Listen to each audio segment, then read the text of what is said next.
Hi everyone, this is week 10 of the macro overview series. I will be covering the major macroeconomic news in the past week in the Asia and EMEA region in this video.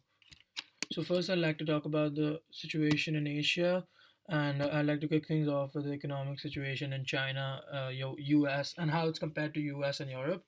So, China's economic situation is now slowly improving, and the economy is slowly stabilizing.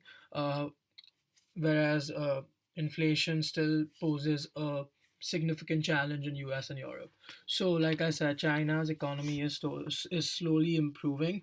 The manufacturing purchasing managers index has increased to 52.6, and the private sector also has showed growth for the first time in the last 7 months. Moreover, the factory sector in China has been improving a lot.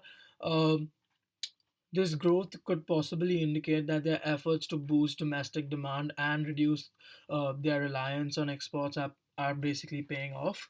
However, some challenges still remain for China. So, although there is growth, some challenges still uh, can affect that economic growth in the coming months. Some of them being supply chain disruptions and increasing input costs, and these can pose challenges to China's manufacturing growth. Uh, Now coming on to the US, sorry, before coming on to US and Europe, I'd like to uh, state that this economic growth in China is primarily due to the dropping of COVID restrictions. Yeah, now coming on to US and Europe. So, like I said, US and Europe have been facing stubborn inflation. So, prices in Germany, for example, have increased by 9.3% on a year-on-year basis, and inflation in US also remains high, and this has affected economic growth in both US and Europe. So, in order to cool down the economy and moderate the economy, the Federal Reserve and the European Central Bank have uh, continued to increase their interest rates, but yes, they still inflation still poses a significant threat for the U.S. and European economies. Next, I'd like to talk about the economic situation in Hong Kong and how it might be worsening. So, the exports of in Hong Kong have plunged by most in 70 years, and as a result, economic growth has significantly been affected. So, shipments to markets across Asia have dropped by 40%, imports have fallen by 30.2%, and exports have fallen by 20.5%.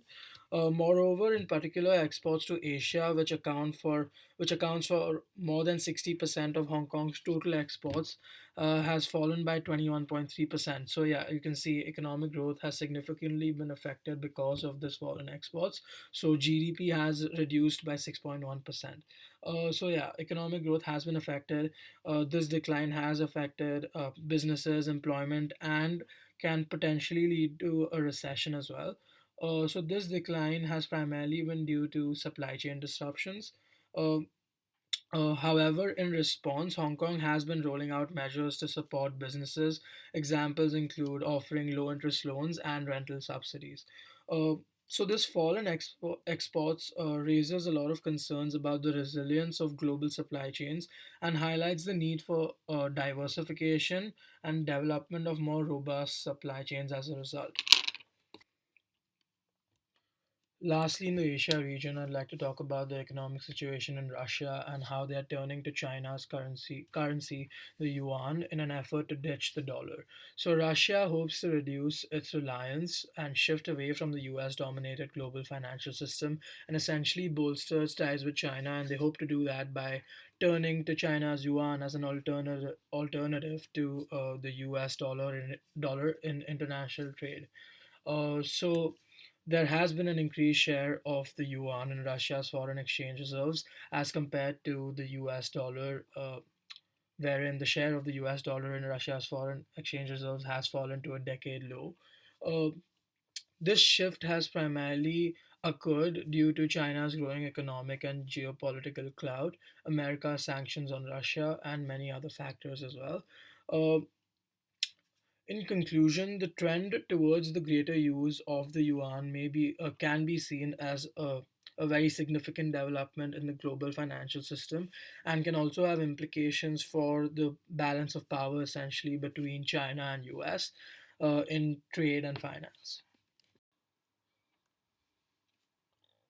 I'd now like to move on to the EMEA region. So first, I'd like to talk about the situation in UAE and how the West has has been pressing UAE and essentially pushing UAE to stop exports of critical goods to Russia, and they're doing this as they seek to inflict some harm on Putin's military of components to sustain its war against Ukraine.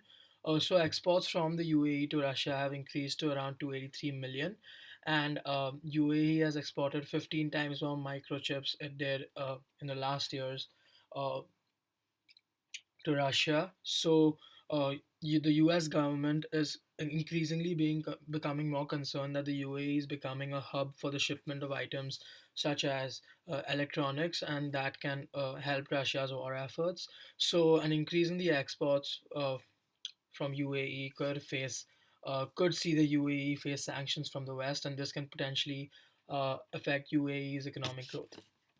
Lastly, in the EMEA region, I'd like to talk about the situation in the EU. So, the EU has now planned to increase usage of clean technology in response to US's Inflation Reduction Act. Uh, the EU is now aiming to become more sustainable to ensure sustained quality and quantity of resources, and also maintain this quantity of resources for future generations. So, to do this, the EU has proposed to use alternative production methods which should account for around 40% of EU's requirements. Uh, so these alternative production methods include solar, wind, heat pumps, batteries, and electrolyzers, etc. And like I said, this should account for around 40% of EU's requirements. Uh, and this is being done uh, aim to reach as they aim to reach its target of net zero emissions by 2050. So the plan this proposal and plan that EU has decided to go ahead with, is very beneficial, can be very beneficial for them as it will reduce greenhouse gas emissions and lead to the creation of jobs as well. Thank you guys for watching this video on the major macroeconomic news in the Asia and EMEA region in the past week. I hope you all enjoyed it and found it informative. I will now see you all next week.